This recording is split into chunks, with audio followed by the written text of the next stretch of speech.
Sex, gender, race and power. The rules of cosplay. It feels really good.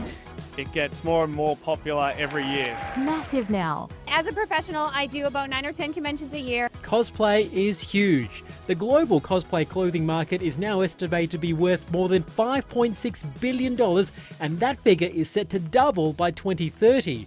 But in this growing world of fantasy, there are real-world issues. Race swapping is different in varying degrees. Some people think cosplay is only sexy anime girls. There's no wrong way to cosplay. Well, I say that with a little asterisk. Dressing up has happened across human history, from masquerade balls in Venice to the Day of the Dead in Latin America. But what we call cosplay emerged in the 1980s in Japan. That's when these characters became incredibly popular, and college kids in Japan started dressing up as them at conventions. Years ago in Australia, there were gender restrictions for men, but not for women. It was deemed in some ways a necessity because female characters just weren't very well developed. Boys get all the good storylines. They get the action scenes and the fighting scenes and the kissing scenes and the tragic death scenes. But in 2018, this all-action, Street Fighter-inspired cosplay performance blew away the audience and changed mindsets. And so that was really signified a change in gender representation at the World Cosplay Summit. Now it is accepted that any gender can come dressed as a different gender. But what about race? Can anyone be anything else?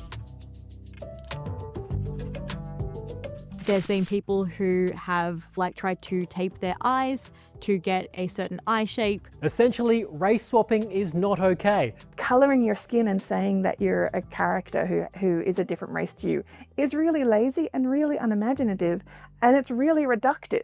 But if the race is make-believe, that's different. So, a green goblin, or a pink alien, or a Super Saiyan, that's acceptable.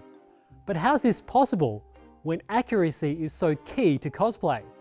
Cosplay competitions have formalized rules. Usually, a competition will stipulate that 70 or 80% has to be handmade. Common skills assessed by judges include makeup and also sewing, such as hand, machine, patterns and beading, foam work and how neat the seaming and cutting is, modelling including sanding, shading and dimensions, wig making, resin work to create things like gems, and electronics for lighting effects and some movements. For a competition, accuracy is everything. Accuracy isn't just about being an identical clone of a character. No, it's about being more than just a copy. It's about finding out what the heart of the character is and showing that to the audience.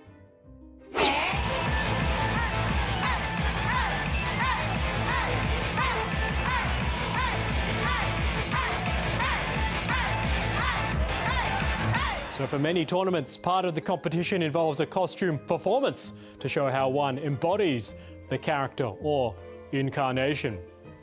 Jelly baby?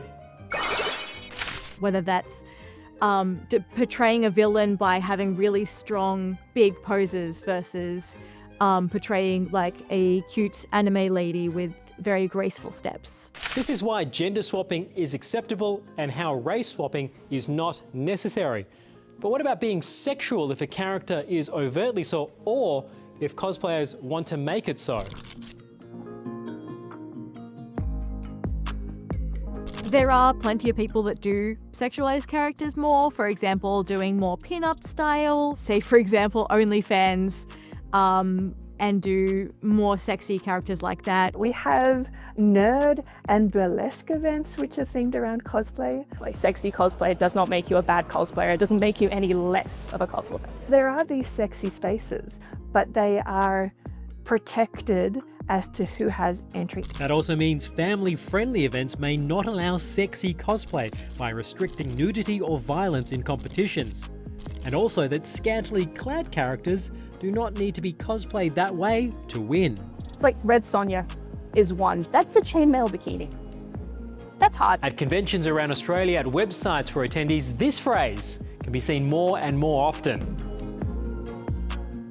No matter how sexy that person is dressed, no matter what kind of costume they are, it does not give anyone else the right to take photos without asking. Not everyone follows that.